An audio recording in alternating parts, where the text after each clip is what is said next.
Maior é o que está em nós do que o que está no mundo. Carta aos Gálatas,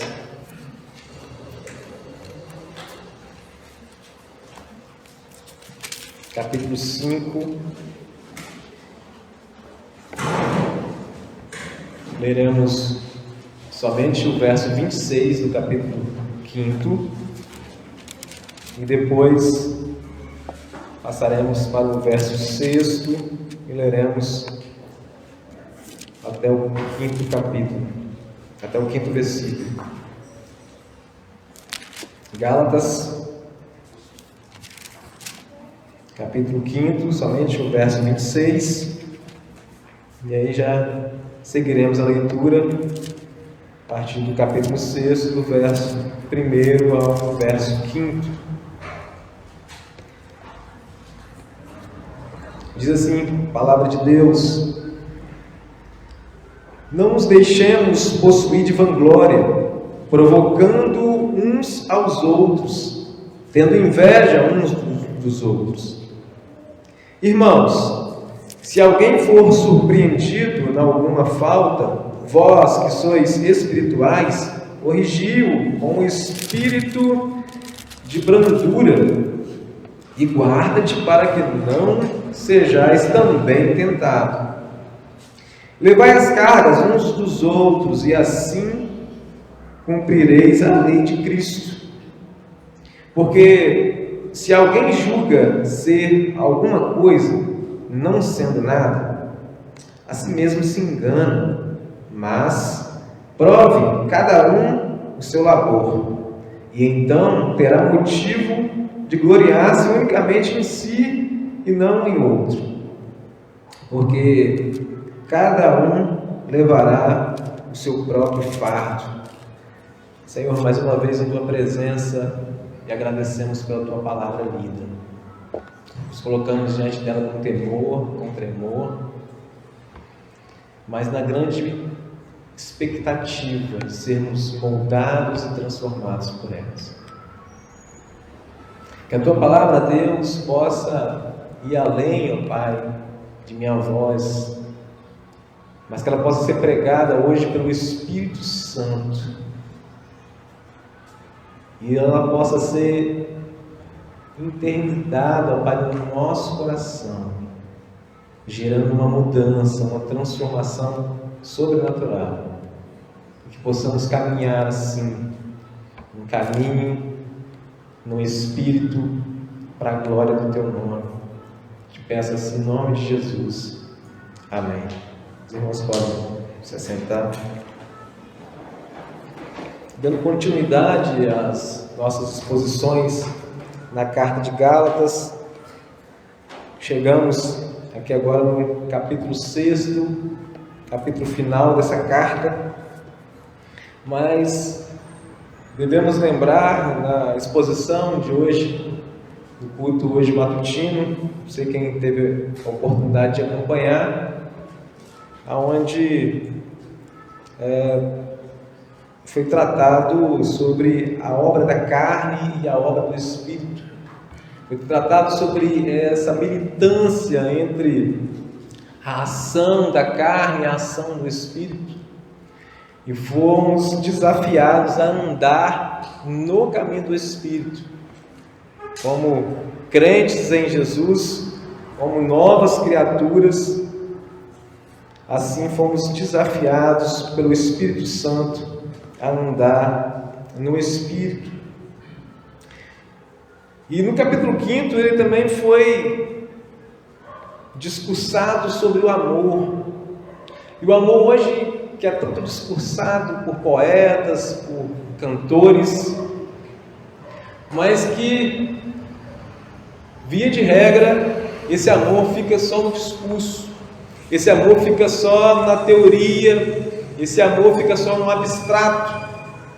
E o que Paulo vai fazer aqui agora, nesse último versículo do capítulo 5 e no início do capítulo 6, é trazer essa reviravolta, é transpor esse amor teórico para a prática, E ele vai começar desafiando esses irmãos a partir do Evangelho, mudar as suas relações, mudar os seus relacionamentos.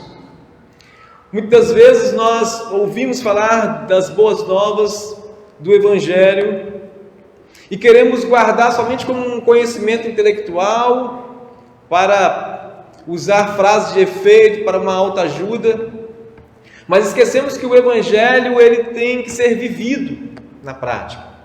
O Evangelho ele não fica só no campo teórico, o Evangelho não só são palavras bonitas e que são mágicas para algum momento, mas o Evangelho é chamado para uma vida prática, e é isso que Paulo fala agora para esses irmãos que estavam ali na região da Galácia. Olha, se relacione por meio do Evangelho. Então hoje o que nós vamos tratar, a partir desses 6 versículos, é sobre o relacionamento do Evangelho. E nós vamos ver aí 3 marcas desse relacionamento do Evangelho. A primeira marca é o equilíbrio, que está aí do verso 26 do capítulo 5 e o verso 1 do capítulo 6. Depois nós vamos ver a segunda marca aqui desse relacionamento do Evangelho é a reciprocidade, que está aí nos versículos 2 e 3. E a última marca é a responsabilidade, que está aí dos versos 4 e 5. Então, Paulo, ele começa já agora nesse discurso, a partir do verso 26, trazendo uma realidade e apontando uma realidade humana que muitas vezes ela fica ocultada no nosso consciente. Paulo traz uma verdade desafiadora. O verso 26 diz: não nos deixemos possuir de vanglória. Esta palavra, traduzida aqui como vanglória, ela tem um sentido de vazio de honra. O que Paulo está dizendo para aqueles homens, para aquelas mulheres que foram regeneradas pelo Espírito Santo, que nasceram de novo, o que ele está dizendo é o seguinte: olha, para viver, para se relacionar a partir do Evangelho, vocês não podem buscar, vocês não podem possuir a vanglória. Vocês não podem ter no coração de vocês esse desejo de uma honra. E é interessante que quando Paulo chama a atenção para isso, a gente consegue fazer um quadro do coração do homem sem os efeitos do Evangelho. Esse desejo intrínseco no coração do homem, de querer uma honra para si, de querer ser honrado, de querer ser glorificado, ela traz 2 questões para nós.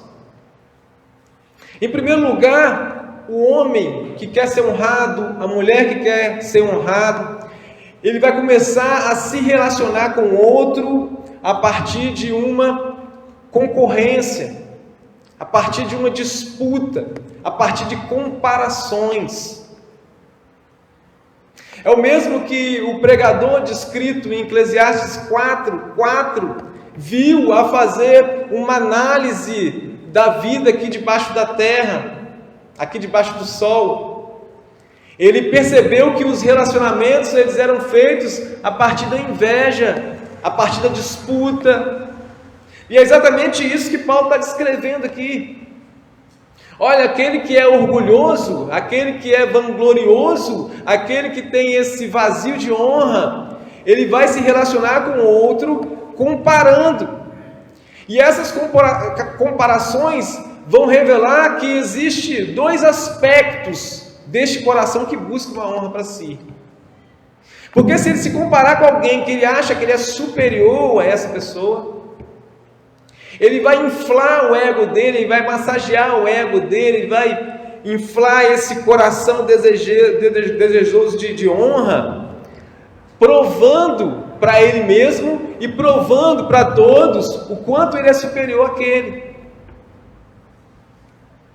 E se nessa comparação ele perceber que o outro é superior a ele em algum aspecto, ele vai se frustrar, ele vai se sentir inferior e ele vai passar a ter inveja do outro.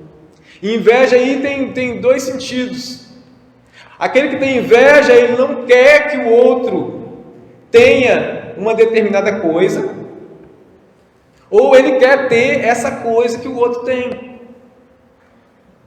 Então o que Paulo está dizendo é o seguinte: olha, não busquem isso para vocês. Isso não é marca de um coração que anda no Espírito. Isso não é marca de um coração que foi impactado pelo Evangelho. Mas como isso muitas das vezes é replicado na nossa vida, nós nem percebemos. E Paulo ele avança ainda nesse versículo 26, que é muito rico, dizendo o seguinte: olha, estes que buscam vanglória, que buscam inflar o seu ego, ou eles vão ser provocadores, eles vão provocar uns aos outros, ou eles vão ter inveja de uns aos outros. Essa palavra aqui, provocar, é exatamente chamar para um desafio. Então, ele mostra, olha, essa vai ser a atuação desse.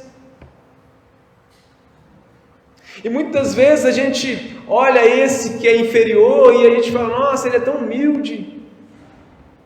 Mas na verdade é um coração orgulhoso. Mas na verdade existe ali um coração orgulhoso que fica olhando e falando: nossa, eu nunca vou ser como fulano. Mas ao mesmo tempo vai ficar torcendo para a derrota de fulano, para nivelar com fulano. E o outro provocador vai ficar o tempo todo, como esse povo lá, como essa igreja ali nos domínios da Galácia estava sofrendo com os judaizantes, que queriam provar que era melhor do que eles o tempo todo, e chamavam-os para disputa e mostrando: vocês têm que fazer isso porque é isso que a gente faz. E o que Paulo está dizendo aqui, olha, isso não é uma marca de um coração impactado pelo Evangelho. Esse tipo de coração, meus irmãos, só pode ser tratado a partir do Evangelho. O relacionamento ele só pode ser equilibrado a partir do Evangelho. Porque é o Evangelho que nos traz um equilíbrio perfeito. É o Evangelho que nos faz olhar para nós mesmos e ter a perfeita percepção de quem nós somos e de quem o nosso próximo é. É só o Evangelho que pode equilibrar essa gangorra que o coração orgulhoso enfrenta e milita todos os dias.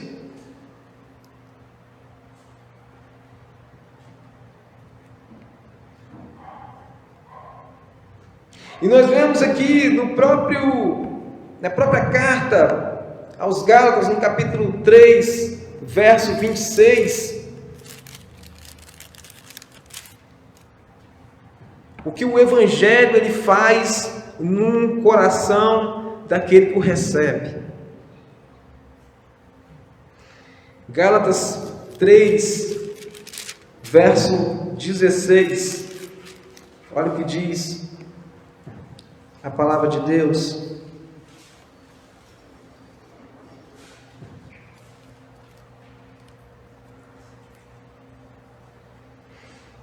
Perdão, verso 26, diz assim: pois todos vós sois filhos de Deus, mediante a fé em Cristo Jesus. O que esse versículo fala e o que esse versículo tem esse poder tão transformador na nossa vida e a partir disso transformar os nossos relacionamentos equilibrados? Paulo está dizendo: olha, vocês são filhos de Deus. E aquele que se sente inferior a todo mundo, ele vai perceber a importância que ele tem, que ele pode não ter para o seu vizinho, pode não ter dentro da sua casa, pode não ter dentro do seu ambiente de trabalho, mas ele recebeu o poder de ser chamado filho de Deus, filho do Criador.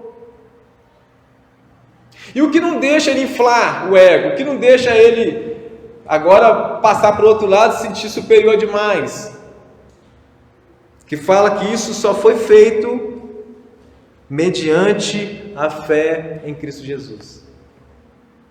O entendimento verdadeiro do Evangelho, que a salvação não é por obras, que é pela graça, que nós somos salvos, tem que ser muito mais do que um conhecimento teológico, tem que ser a cosmovisão da nossa vida.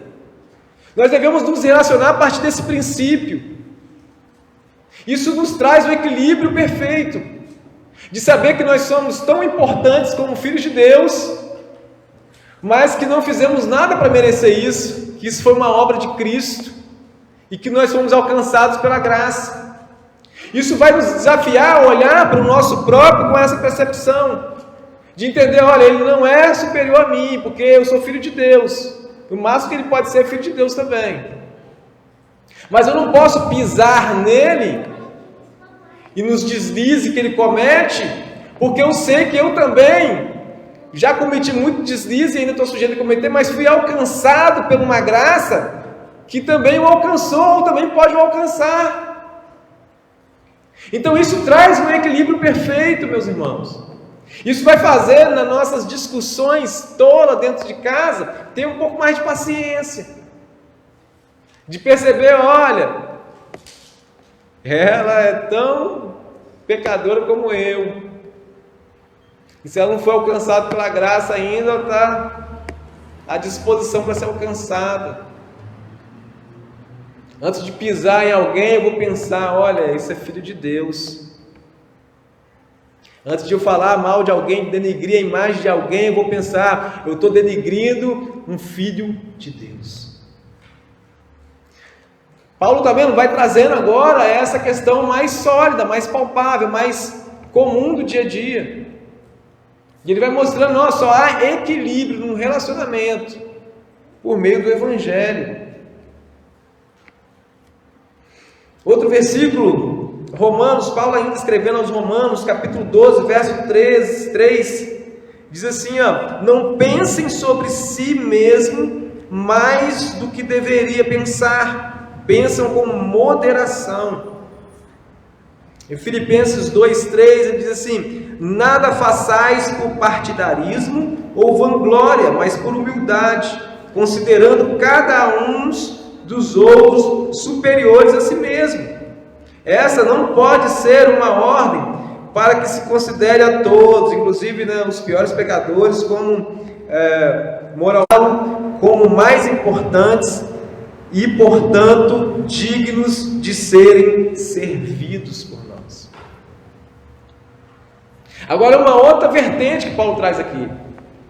Ele fala: em vez de vocês ficarem nessa disputa e achando que é superior e buscando essa verdade, querer provar para você mesmo, provar para todo mundo que você é superior, considere o outro superior. Sabe por quê? Porque ao considerar o outro superior, você vai se colocar no dever de servir.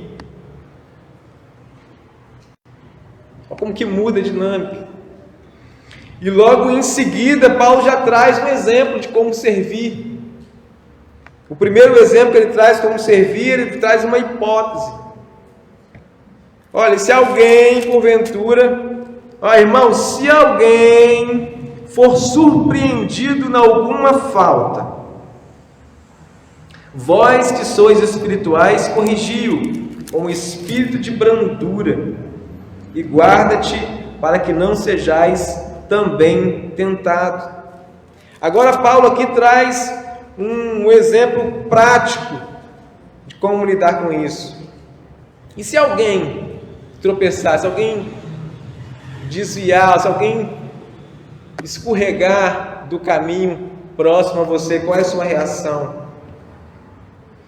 Esse deslize aqui é algo também que revela essa caminhada de santidade, que é um processo que nós passamos aqui.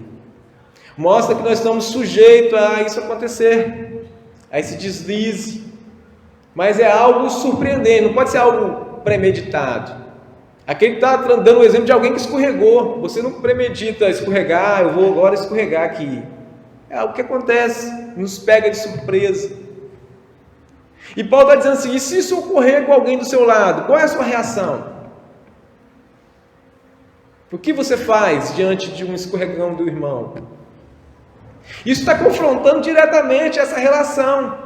Porque aquele que busca a honra própria, a primeira coisa que ele vai fazer, sabe o que é? Pegar o telefone, vou ligar para o pastor, vou ligar para o presbítero, vou ligar para o conselho, vou ligar para o meu vizinho, vou falar: fulano escorregou.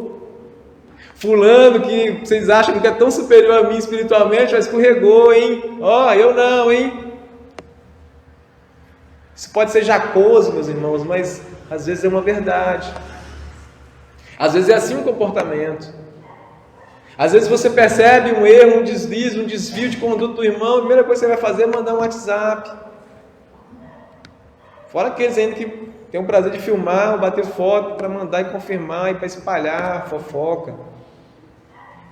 Atitudes dessa revelam que você está querendo encher o seu ego e comprovar a sua superioridade, ou que você é tão invejoso que agora está falando: agora eu posso nivelar com ele, porque eu também cometo cada deslize, escorrego direto, e aí eu mostrando o escorregão dele e vou nivelar com ele. Isso desequilibra os relacionamentos. O que Paulo está falando aqui, irmãos, e se acontecer isso diante de vocês que andam no Espírito?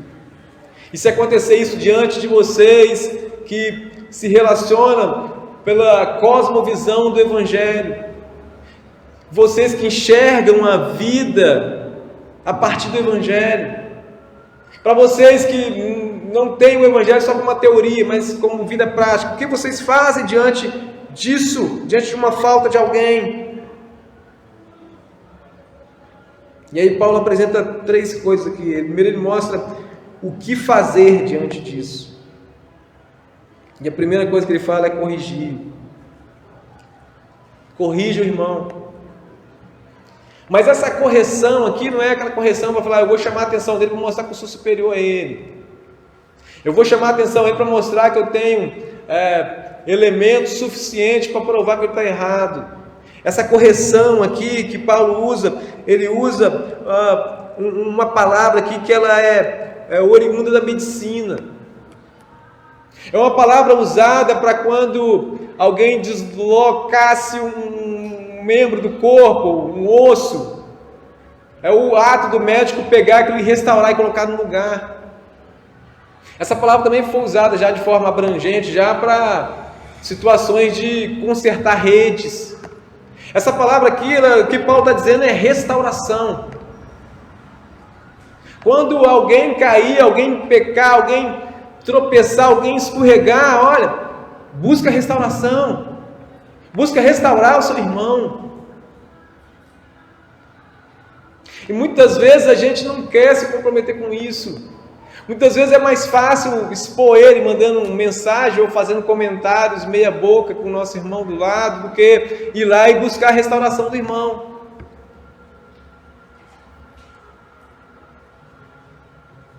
E às vezes a gente faz isso por 2 motivos. Primeiro, que a gente não quer ter trabalho mesmo. Ou porque a gente acha que mexer naquela ferida ali vai gerar mais dores. Eu lembro o exemplo do meu cunhado, de vez em quando o joelho dele sai do lugar. E aí começou assim, né? Ele jogando bola, começou quando ele estava correndo, alguma coisa assim, mas depois isso virou mais rotina na vida dele. Às vezes ele sentado no sofá assistindo televisão e começava a gritar: ai, ai, ai, ai, ai, ai, ai. e uma dor insuportável, alguém tinha que ir lá e puxar o joelho dele e colocar no lugar. Mas uma coisa chama a atenção aqui para esses que têm medo de causar dor, porque esse exemplo do meu cunhado me chama uma atenção, que quando o joelho dele sai do lugar, ele começava a gritar desesperado de dor, e algumas pessoas no início ficavam meio, mas eu vou puxar aí, vai doer mais ainda. E ele, não, puxa assim mesmo. E quando puxava, continuava doendo, mas era uma dor de alívio, era a dor da cura. Meu irmão, se você, diante do desafio de olhar para o seu próximo, que caiu, e você tem medo de causar mais dor, meu irmão, saiba de uma coisa: a única dor que você vai causar buscando a restauração do seu irmão é a dor da cura. Isso é o evangelho prático. Isso é o amor usado na prática. Buscar a restauração. É isso que nós devemos fazer. É isso que Paulo chama, o que fazer diante disso? Buscar a restauração. Mas uma outra pergunta que ele responde aqui: mas quem deve fazer isso? E ele responde: a vós que sois espirituais. Vós que sois espirituais. E sabe por quê que tem que ser alguém espiritual? Porque só alguém que é espiritual, que anda no Espírito, vai tratar, vai restaurar, vai curar a ferida do irmão a partir dos elementos do fruto do Espírito, com brandura, com amor, com paciência. Porque se não for um irmão espiritual, se não for um irmão que anda no Espírito, vai afetar mais ainda a lesão. Ao tentar colocar um membro no lugar de novo, vai acabar arrancando ele de vez. E estes não espirituais, às vezes habitam dentro do templo, meus irmãos. E às vezes esses que não estão andando no caminho do Espírito, pode ser eu, pode ser você. E que o Paulo está dizendo aqui: olha, faz essa avaliação. Quando você vai partir para o procedimento, quais são as armas, quais serão as ferramentas que você vai usar? Se você vai andando no caminho do Espírito, com certeza você vai estar gerando fruto do Espírito. Mas como fazer isso? Exatamente, com espírito de brandura, ele diz. Mas depois ele fala uma coisa interessante. Ao fazer isso, a buscar ajudar o seu irmão, guarda-te para que você também não caia na mesma tentação.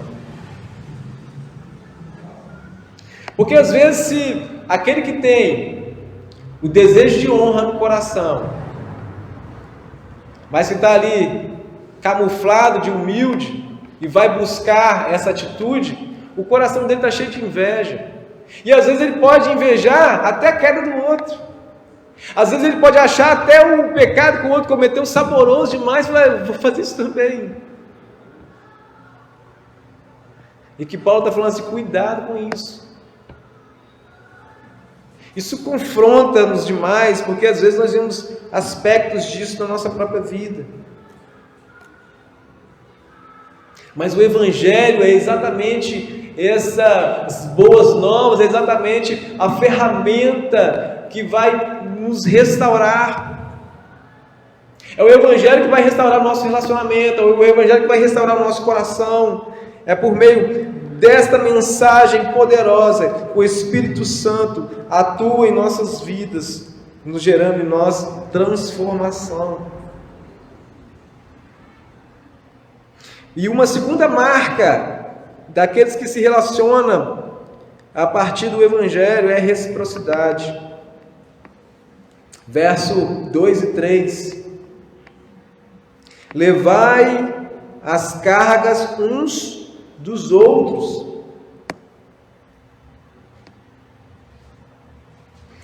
O que Paulo agora desafia eles agora é ir além dessa queda de pecado, mas é participar dos sofrimentos cotidianos do nosso próximo. Sabe, esse uns aos outros. E nesse uns aos outros, e muito além da nossa reunião aqui dentro do templo, mas é conseguir enxergar o peso, as cargas pesadas que o nosso próximo está carregando. Ele diz: olha, carregai as cargas uns dos outros. Os legalistas que estavam ali inseridos na igreja da Galácia, eles não queriam carregar fardo de ninguém.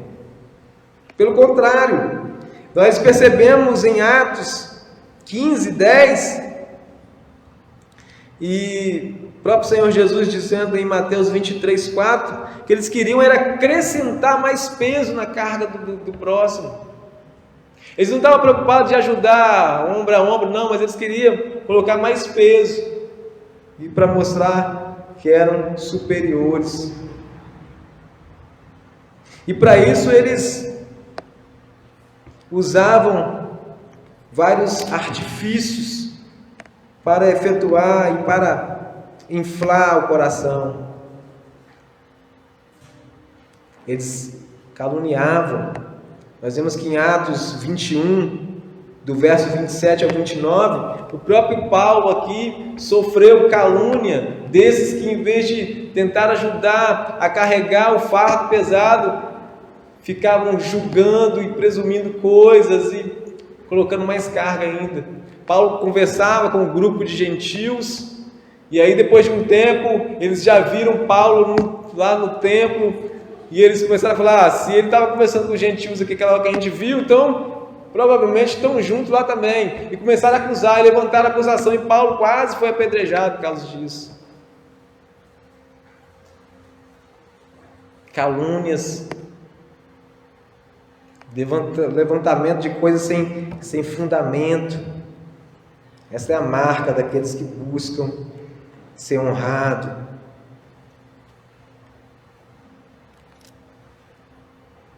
Mas uma coisa interessante que o versículo continua dizendo: olha, isso nos traz algo para se observar, que o que Jesus está dizendo aqui é uma suposição que todos nós temos cargas e que Deus não pretende que as carreguemos sozinho. Muitas vezes o coração orgulhoso também, ele vai bater no peito, vai usar até versículos bíblicos para dizer assim: mas eu não preciso de ajuda. Eu tenho um Senhor que carrega todas as minhas cargas. Ele vai usar o Salmo 55, verso 2, dizendo assim: somos instruídos aí, ó, confia os teus cuidados ao Senhor e Ele te susterá. Outro versículo que ele usa, Mateus 11, 28, Jesus convidando os sobrecarregados a irem até Ele, que Ele prometendo-lhes descanso. Esse argumento aí, eu já tenho o Senhor para carregar minhas cargas, é o argumento de um orgulhoso, porque ele usa uma verdade, isso é uma verdade. Nós temos o Senhor como auxílio, nós temos o Senhor que nos chama para carregar nossas cargas. Inclusive Ele carregou a nossa carga que ninguém podia carregar, que foi a carga do nosso pecado naquela cruz. Mas essas outras cargas, esses outros problemas que nós enfrentamos aqui, o Senhor usa pessoas para ser o consolador. Esses outros problemas que nós enfrentamos, muitas vezes Deus usa homens e mulheres e nos usa para ser esses ajudadores.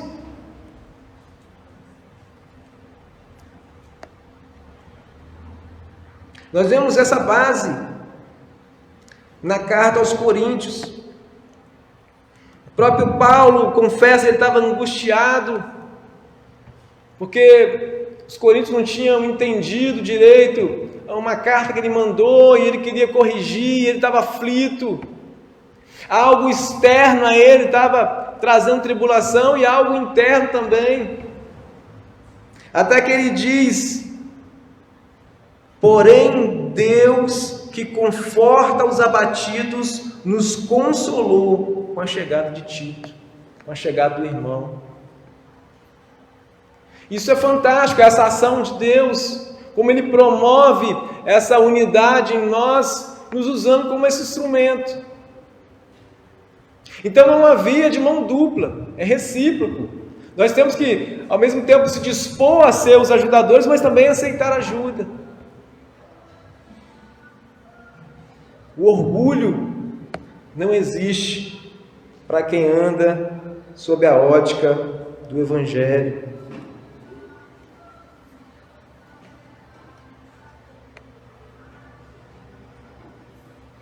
Outro paralelo interessante que existe nessa carta é entre o capítulo 5, verso 13 e 14, onde ele diz assim, sedes vós uns dos outros, pois toda a lei se resume em uma só ordem, a saber, amarás o teu próximo como a ti mesmo. E nós vemos aqui agora, no verso 2, ele dizendo que ao carregar as cargas uns dos outros, nós estamos cumprindo a lei de Cristo. Qual é a lei de Cristo? Amar o nosso próximo como a nós mesmos. Esse resumo do Evangelho é expressado de forma prática. O amor é expressado através dessas relações práticas. Essa é a lei de Cristo. Então, quando nós entendemos que a lei de Cristo é o amor, nós entendemos que nós temos uma base para amar. Nós temos um paradigma, nós temos um comparativo. Porque muitas vezes o nosso relacionamento, ele é muito condicional. Mas eu amo fulano desse jeito porque é desse jeito que ele me ama. A recíproca é verdadeira nesse sentido. Me trata bem, eu trato bem. Mas aqui a base do amor é o amor de Cristo. Não é assim lá que Efésios ele fala? É com a base desse amor, marido, ama sua esposa. Qual é a base? Através do amor de Cristo, amor à sua igreja. Esse é a base que nós temos. E a partir desta ideia, dessa visão, nós vamos estabelecer relacionamentos mais perdoadores. Nós vamos estabelecer relacionamentos mais restauradores. Nós vamos estabelecer relacionamentos mais verdadeiros, mais graciosos, mais tolerantes, porque nós temos essa lei que é Cristo. Essa lei, essa base de amor, Cristo. Ele é a base do nosso amor.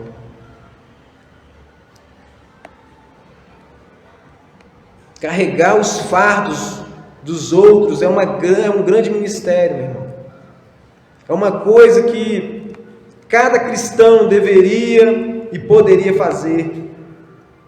É uma consequência natural do andar no Espírito, é cumprir a lei de Cristo. Martinho Lutero, certa vez, ele disse que os cristãos eles devem ter ombros fortes e ossos potentes. Isso chama atenção. Nós só conseguimos carregar fardos pesados se nós estivermos próximos do nosso irmão. Hoje vivemos dias difíceis, dias de distanciamento, devido à saúde. E algumas coisas a gente consegue transportar para a área online. Mas uma das coisas que fica limitado a isso é exatamente esse carregar carga uns dos outros. Eu não posso só falar, ligar e falar assim, estou aqui, estou pensando em você, estou com você, nós estamos juntos, hein? Mas se eu não disponho a ajudar a carregar essas cargas, Essas cargas elas podem ser as mais diversas. Às vezes é um auxílio na criação do filho, às vezes é uma orientação no trabalho, às vezes é exatamente ajudar numa obra, numa construção. São inúmeras as cargas que nós somos acometidos. Mas este é um ministério do cristão, carregar cargas um dos outros. No verso 3 ele diz assim, porque se alguém julga ser alguma coisa, não sendo nada, a si mesmo se engana. Agora Paulo confronta novamente os orgulhosos, que achavam que era mais do que era, porque estes não vão submeter como servos uns dos outros. Eles vão estar sempre numa posição de senhorio. Eles não vão olhar para o outro com um olhar piedoso. Ele vai se manter sempre superior e nunca vai se submeter a carregar o fardo do outro. Uma terceira marca do relacionamento baseado no Evangelho é a responsabilidade. Diz assim, mas prove cada um seu labor, e então terá motivo de gloriar-se unicamente em si, e não em outro, porque cada um levará o seu próprio fardo. Parece uma contradição, né?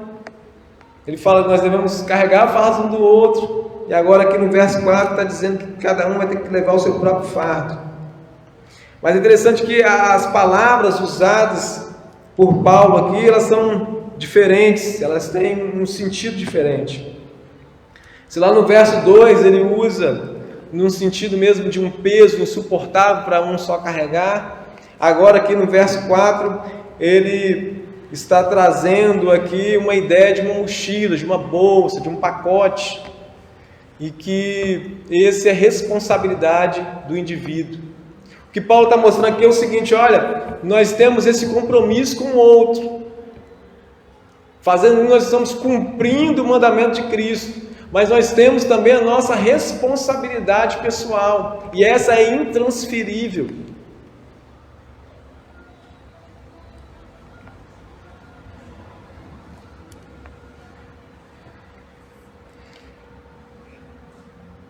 Paulo agora está chamando a atenção para aqueles que vivem uma vida de provar para si mesmo, de provar para os outros que são isso ou são aquilo.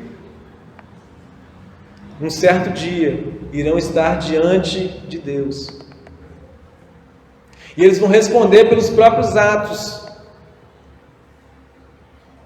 e eles vão responder porque não fizeram, porque na mochila deles eles foram atribuídos de dons, porque na carga individual deles eles foram atribuídos de todas as ferramentas necessárias para auxiliar o outro, e se fizeram ou não, eles vão prestar conta individualmente. Essa carga ninguém pode carregar por ninguém. Esse é o peso da responsabilidade. É lá que determinará também o que Deus vai dar de galardão. Nós não sabemos o que é, mas sabemos que existe uma recompensa naquele dia. E isso é intransferível. O que Paulo resume aqui, meus irmãos, nessa palavra, é que o entendimento teológico, nós não somos salvos pelas obras, mas somos chamados para viver as boas obras. Somos salvos para viver as boas obras. O que Paulo está falando aqui, olha, pegam essa verdade e usam nos seus relacionamentos. Mas você deve estar se perguntando agora, meu Deus, mas eu não dou conta de fazer isso. Mas eu não estou dando conta de fazer isso dentro da minha casa. Eu não estou dando conta de fazer isso no meu serviço, na minha escola, nos meus relacionamentos interpessoais. Eu estou impaciente, eu estou nessa disputa mesmo, eu quero mostrar que eu sou melhor. Eu tenho inveja, eu queria ser algo que eu não sou ainda, e eu queria que fulano não tivesse esse algo. Eu fico o tempo todo comparando-me com o próximo. Eu fico o tempo todo comparando com o meu amigo, a minha amiga, e eu percebo que eu estou acima ou estou abaixo. Como eu vou pegar esse amor e vou usar ele na prática? Eu não dou conta disso. Meu irmão, se você chegou nessa convicção hoje, eu quero dizer para você que essa é a verdade, você não dá conta. A palavra do Senhor diz que nós só amamos porque Ele nos amou primeiro. O Evangelho nos chama para viver esse relacionamento de amor, porque Cristo nos amou primeiro. E nos amando primeiro, Ele nos amou quando não éramos filhos. Ele nos amou quando estávamos perdidos nos nossos delitos e pecados. E nos deu uma nova identidade. E não só isso, mas Ele trabalha ainda em nós, por meio do Espírito Santo, forjando o nosso caráter, moldando o nosso caráter. E quando nós escorregamos aqui, como o exemplo que Paulo deu, ele usa pessoas espirituais para nos ajudar a ser restaurados. O Espírito Santo dele ainda atua de forma preponderante nas nossas vidas.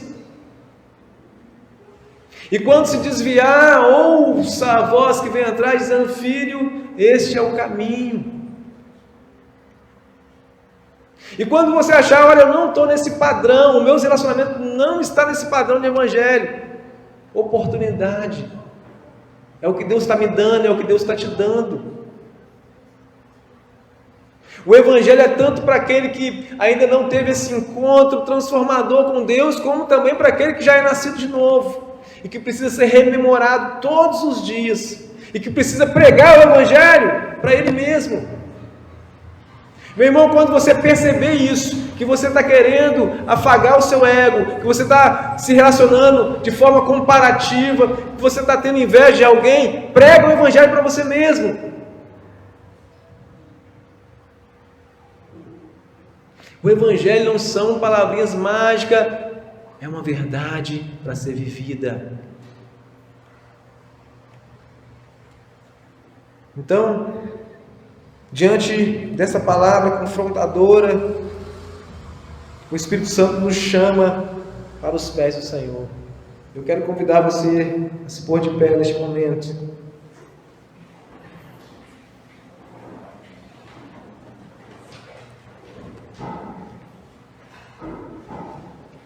De analisar como é que estão os seus relacionamentos. Será que você está nessa disputa o tempo todo? Querendo receber o troféu da razão dentro de casa? Eu estou certo, minha esposa está errada. Eu estou certa e meu esposo está errado. Eu estou certo, meu pai está errado, minha mãe está errado.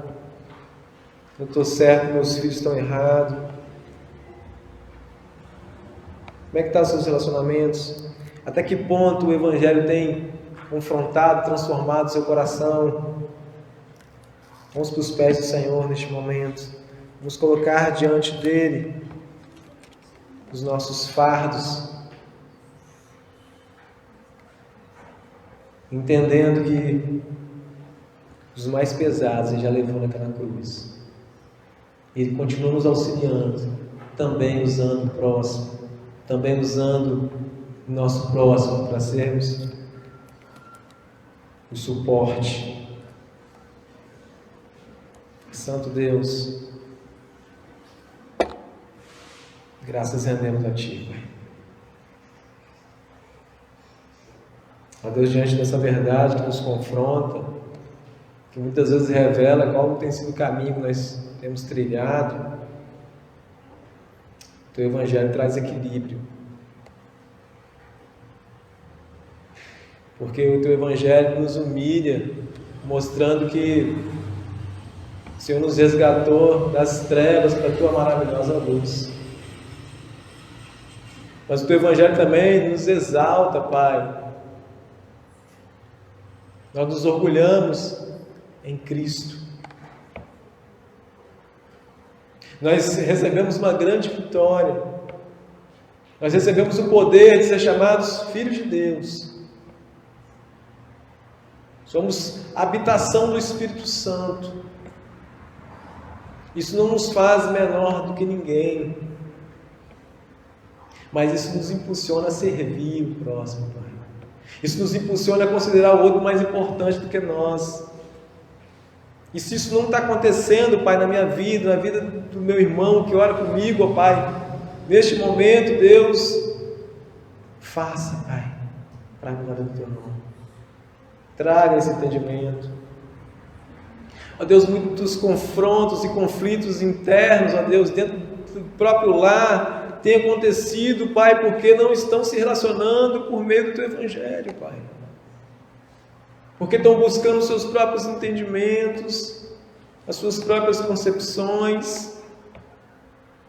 Se isso está acontecendo, Deus, em lares aqui dessa igreja, Pai, nos faça voltar, nos faça retornar, nos faça voltar a olhar para as boas novas do Senhor, que nos transformou não só para sermos membros de igreja, mas para vivermos como nova criatura e nos relacionar como nova criatura, Pai. Nos dê disposição, Deus, de olhar para o lado, de perceber a carga, Deus, do nosso próximo, de ajudá-lo, ó Deus, a carregar, e de permitir também, ó Deus, que Ele carregue a nossas. Ó Deus, nos chama, Deus, também para essa responsabilidade que nós temos. Ó Deus, e queremos, ó Pai, naquele dia, sermos encontrados fiéis, Pai. Ó Deus, em nome de Jesus, continua trabalhando em nós e através de nós. Continua nos transformando, continua nos moldando, para olharmos, ó Deus, a vida, não por intermédio das filosofias, da sociologia, da cultura, mas olhar por intermédio do Evangelho transformador. Que possamos, ó Deus, termos os passos firmes no Espírito, gerando frutos do Espírito, para a glória do Teu nome, Pai. Nos abençoa, que eu te peço em nome de Jesus. Amém e amém. Louvado seja Deus. Deus abençoe a todos. Tenha uma ótima semana no caminho do Espírito, vivendo e se relacionando por meio do Evangelho. Deus abençoe a todos.